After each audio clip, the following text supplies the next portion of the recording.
प्रेम करोगे तो भक्ति प्रदान कर देंगे और द्वेष करोगे तो मुक्ति प्रदान कर देंगे। दोनों हाथ में लड्डू है, जो लड्डू आपको पसंद है आप उसी को स्वीकार कर सकते हैं। इस प्रकार से इन दोनों के ऊपर भगवान की अत्यंत कृपा करुणा परिवर्षित हुई। इनके पूर्व जन्म की कथा का वर्णन आया और आगे चल करके समुद्र मंथन की कथा का वर्णन आया।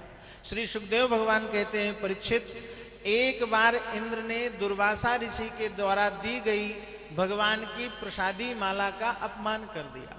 दुर्वासा जी ने भगवान की चरणों की चढ़ी हुई माला ला करके इंद्र को प्रदान किया। इंद्र ने उस माला को अपने हाथी के गले में डाल दिया।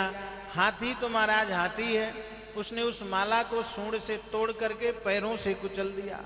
महाराज दुर्वासा ऋषि को क्रोध आ गया और इंद्र को श्राप दे दिया कि जाओ तुम श्रीहीन हो जाओ, तुम अपने श्री के बल पर, ऐश्वर्य के बल पर इतना बदान्ध हो कि भगवान की प्रसादी माला का अपमान कर रहे हो, इसलिए जाओ तुम श्रीहीन हो जाओ। अब क्या था, जब इस बात का पता दैत्यों को चला कि देवताओं को श्रीहीन होने का श्राप लगा है, तो स्वर्ग पर आक्रमण कर दिया और स्वर्ग पर कब्जा कर लिया। देवता रोते रोते भगवान की शरण में गए, प्रभु अब क्या करें। तो श्रीमन नारायण प्रभु ने देवताओं को सद्विवेक प्रदान किया और कहा, दैत्यों के साथ संधि करो और समुद्र मंथन करो, उसमें से अमृत प्राप्त होगा, तब जाकर के तुम पुनः स्वर्ग पर कब्जा कर पाओगे।